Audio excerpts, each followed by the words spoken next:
He's been done. I won't read all this, but he's been doing research at many universities, and his field is the field of Andalus. And he gave a very interesting talk I heard at Georgetown yesterday on this field.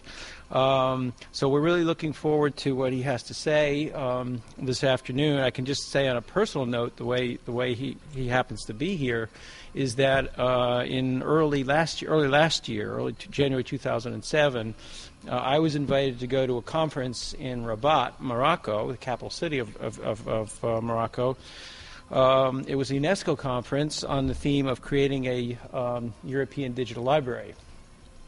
And the UNESCO was involved in this conference, and they knew that we were here at the Library of Congress. We're working with UNESCO on creating a world digital library, and the idea here was to somehow mesh the Maghreb digital library with the world digital library, and we're hoping to do that as we move forward. But I was very impressed with the work that Professor Benaboud was doing on Tetouan. I was very interested in his center and in the content that he had. So we invited him to come here. We had some logistical delays and so on. So he's here a few months later than we had first expected. But we're pleased that he's here nonetheless, and we welcome him and look forward to hearing what he has to say. And finally, let me thank also the African Middle East Division for co-sponsoring this event, for co-hosting Dr. Benaboud when he's here, and for sharing with him their expertise about Moroccan culture as well. Thank you.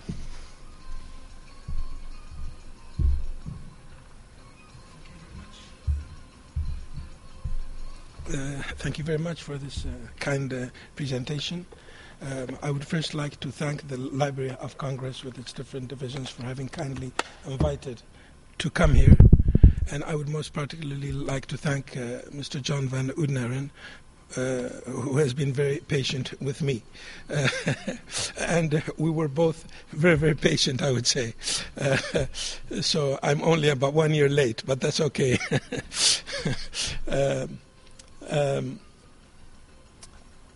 I would also like to thank the people in the Middle Eastern department, and I would also like to thank all those who prepared this my trip here, especially Ms.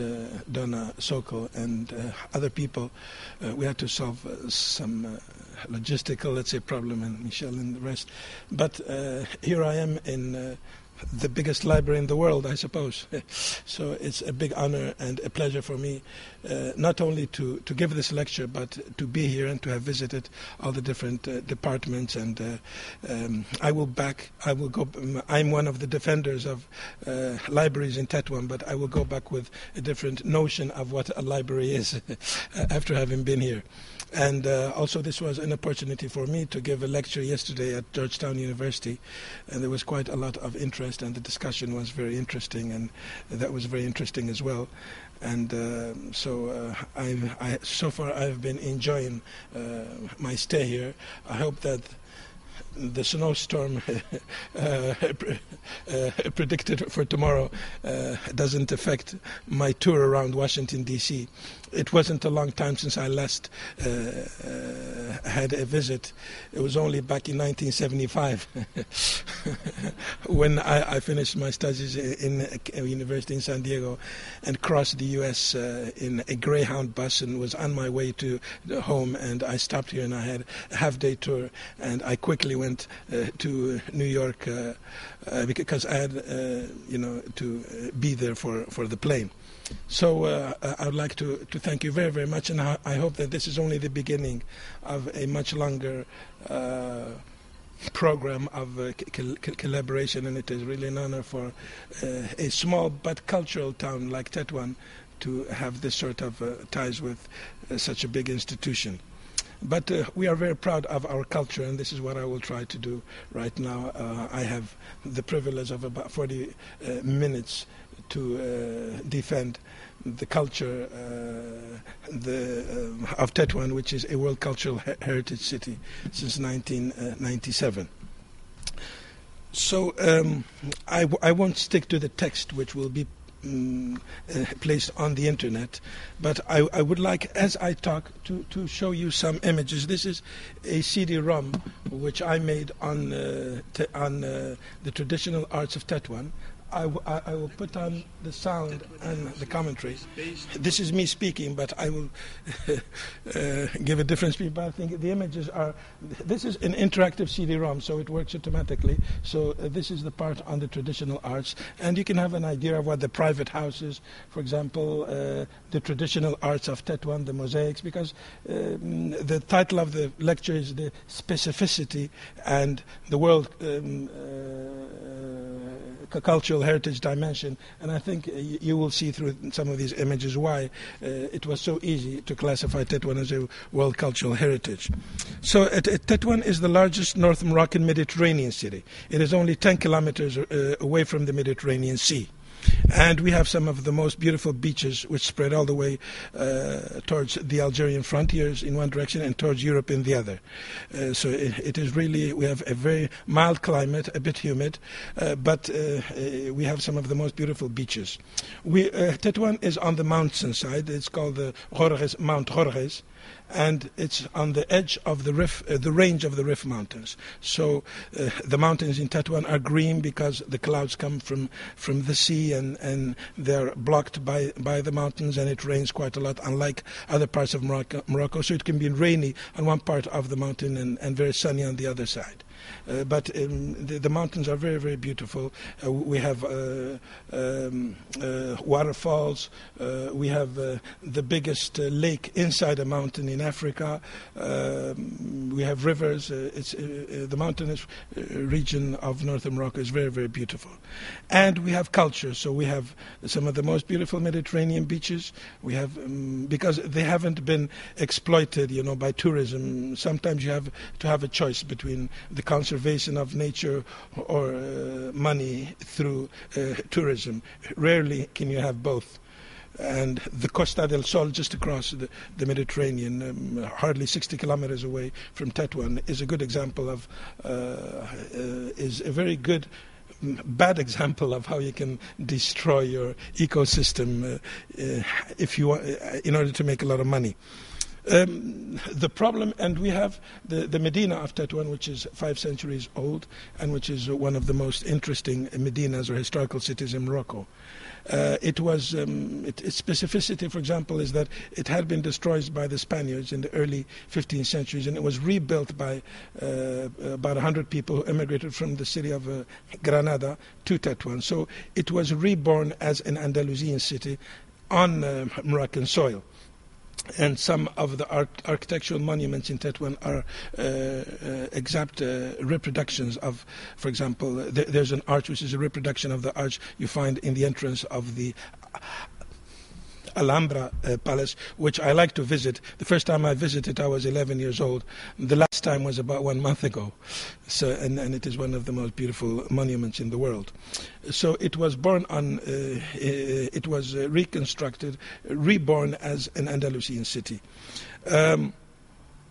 Despite all of these resources, the tourism in Tetouan needs to be developed. It was much more active during the 60s than it is now. So we have all these resources, but there are other obstacles which I would not like to discuss now, which have impeded the development of tourism in Tetouan. But I mean, the potential is tremendous because you have mountains, beaches, and culture in one city. When I was in Japan, I visited a city called Sendai, which lived on tourism, which lived on one monument, the castle, which had been destroyed during the 19th century. And I was there, and there was a sign which said, "This is the site of the castle." I said, "Where's the castle?" The castle had been destroyed, but the image of the castle, they have this enormous museum of the castle. So you have, for example, armaments or arms during the period of the castle, dressed during. But there was no castle, but the memory of the castle was enough to promote tourism. Here we have so many beautiful monuments, and we have very little tourism. I wouldn't say we have a lot of internal tourism because everybody from the other parts of Morocco, which are very hot in the summer, everybody spends. This is one of the most popular areas for the summer, but we don't have tourism from abroad, even though we're very, very close to the Straits of Gibraltar, only 40 kilometers away. It's like going from one part of Washington to another, going to Georgetown or the Dallas airport or whatever. So our association, the Tetouan Asmira Association, tries to promote the culture of Tetouan, to make it known, to defend the historical monuments, to defend the historical city. Tetouan, by the way, is divided into three parts, geographically and historically. We have a 5-century-old Medina, or historical city of Tetouan, which is the most important part of the city for many reasons. Then we have a Spanish colonial town built on Moroccan soil between 1912 and 1956. That was when Tetouan, because Morocco was divided into French protectorate, Spanish protectorate, and the international zone of Tangier. And Tetouan was the capital, the political and administrative capital of the Spanish protectorate in Morocco. So the Spaniards did an excellent job because they built what we call the ensanche for themselves.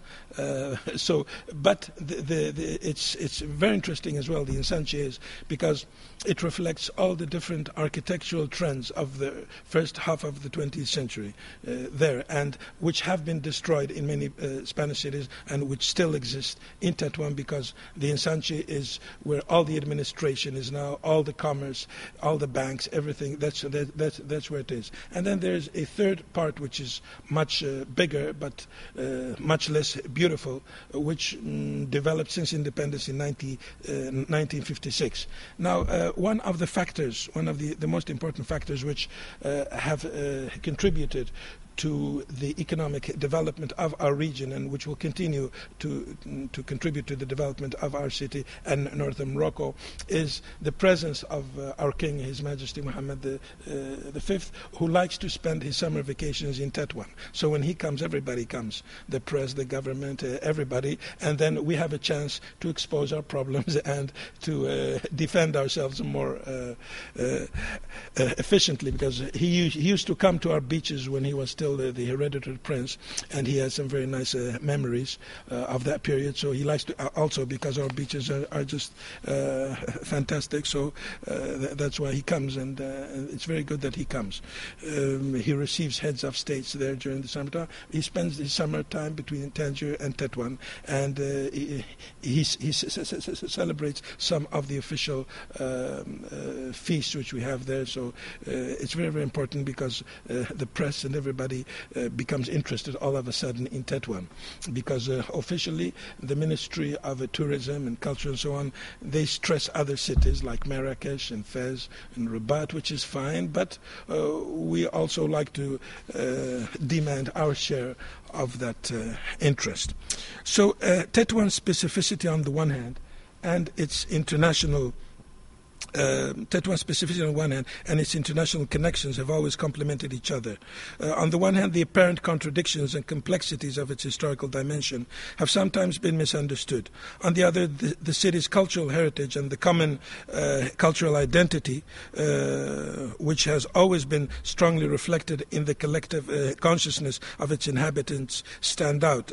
Politically and militarily, Tetouan has traditionally been threatened by the Spaniards, the Portuguese, and the neighboring tribes, especially during the 16th, 17th, and 18th centuries. Both when it existed as an independent city-state, this was during the 16th and most of the 17th century, or when it became a province of the Alawi dynasty beginning from the early 18th century, which is the present ruling dynasty.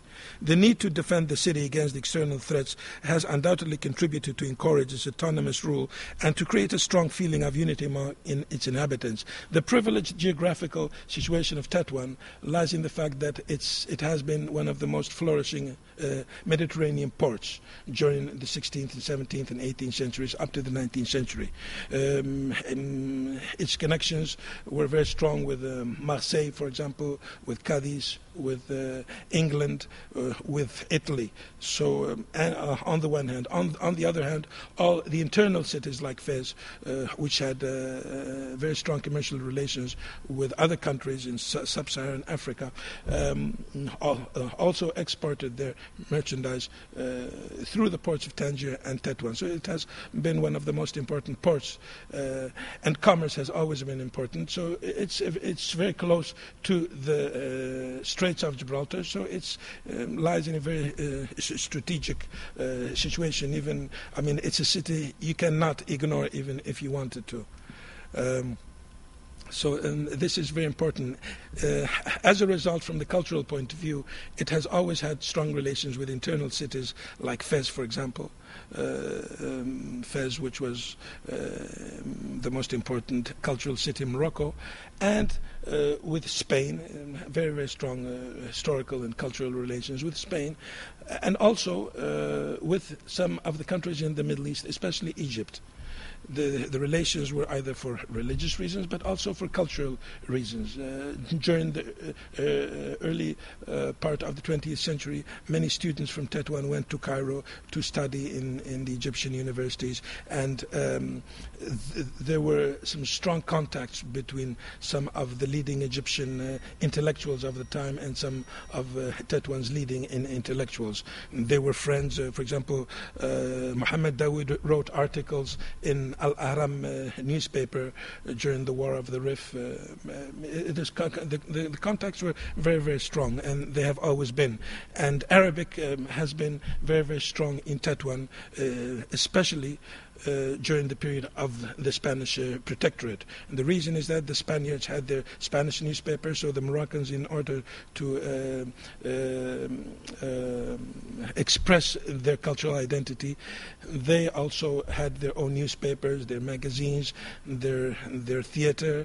They had their research centers. They had their public. It was a really active cultural center at the national level, and this was so thanks to its very, very close links with the Egyptians in particular, but also with other countries in the Middle East, like Lebanon, for example.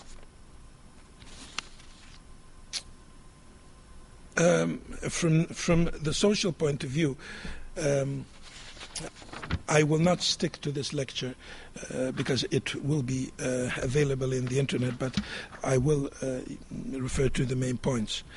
For example, from the social point of view, Tetouan has been composed of many different ethnic groups, and that's why it's such an interesting society.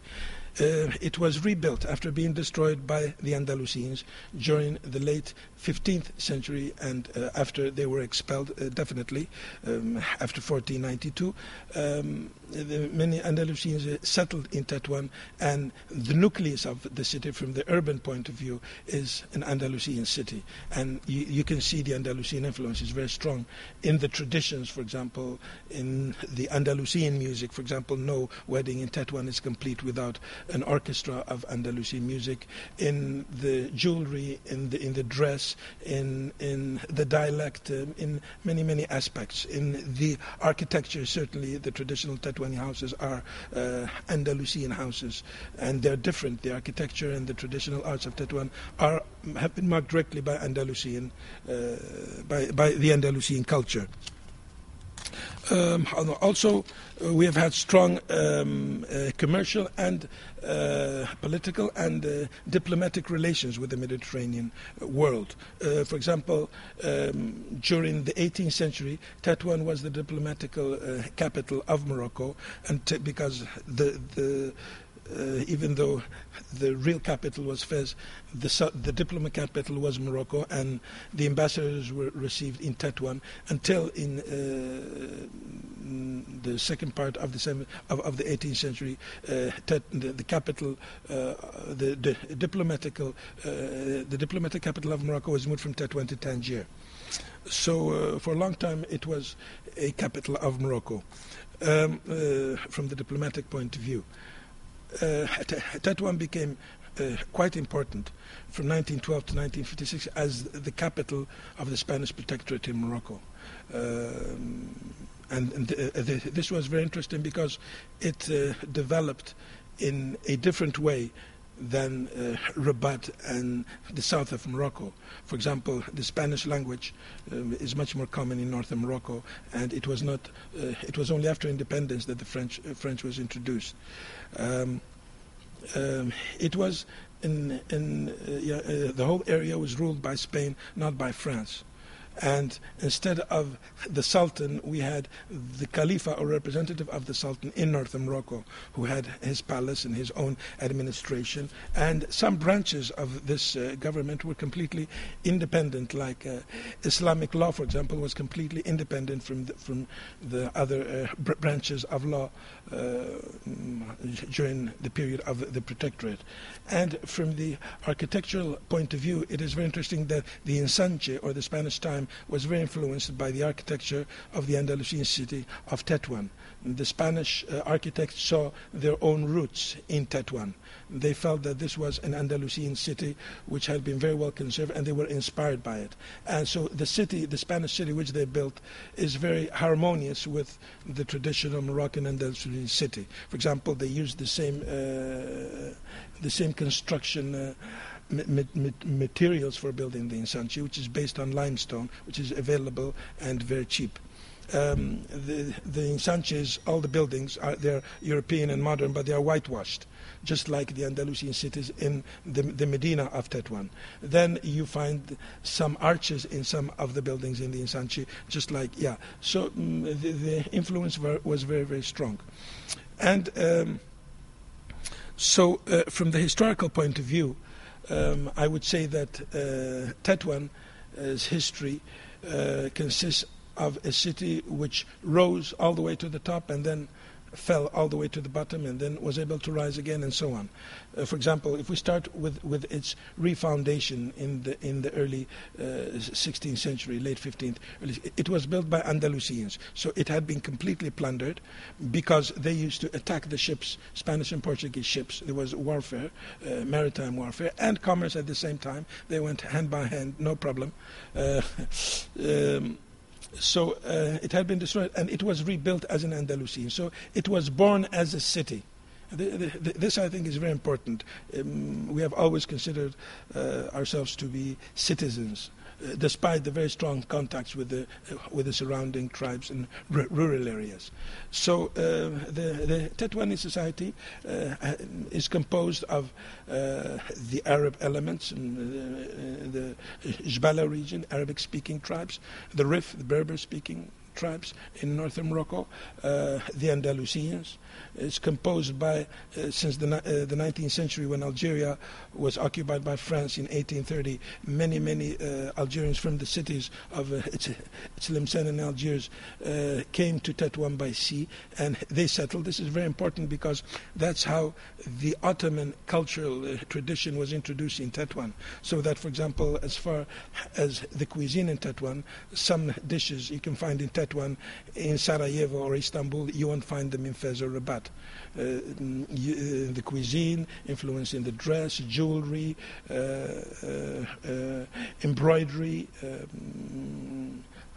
dialect, many words. The Ottoman influence through these Algerian immigrants has been very, very, and you can see that in the names. For example, you find many Andalusian names in Tetouan which you think are Spanish, like Torres, Lucas, names like Ragon, which is Aragon, Pais, which is the same, Sordo, which is the same, many families, and the same thing, some of the Algerian names like Belkach, for example. And you find also immigrants from Fez are very strong since the 17th century. They have been very strong, and you can see that in many of the religious brotherhoods in Tetouan, which were established in the 17th century as branches of the brotherhoods of Fez, like the Fassi Brotherhood or Al-Qadiriyya or Kitsaniya Brotherhood. So it has received cultural influences over the different last five centuries. Also, Tetouan has received groups of people from different parts of Morocco, all parts parts of Morocco. The Jewish community of Tetouan has been very, very important. The Jewish quarter of Tetouan is inside the Medina. The Medina, the wall is 5 kilometers long. It's very long. And it has 7 gates. So is the biggest Jewish quarter in Morocco. And the religious traditions of the Jews of Tetouan has been directly inspired by Al-Andalus, because they immigrated from Al-Andalus to Tetouan. Unlike Fez, for example, where the Jews of Al-Andalus immigrated, and the Jewish community, the Moroccan Jewish community in Fez, had already existed. So they had different traditions. In Tetouan, they settled and conserved. Tetouan has been a conservative town, so they conserved their own religious. There were up to 17 small synagogues at one point. Now there's one which has been restored, and it's a traditional Muslim Tetouani house transformed to serve as a synagogue. Also, so you have, if you stand in the main square where the royal palace is right now, you can enter the Islamic Medina through one of its gates directly, side by side with the royal palace. On your right hand side, you go directly to the Jewish quarter, and behind you, if you decided to go backwards, you would find yourself in the Christian Spanish city called the Ensanche. So these 3 cultures and religions actually meet physically and from the urban and architectural point of view in one square, in one, which is really the breathing heart of the whole city of Tetouan.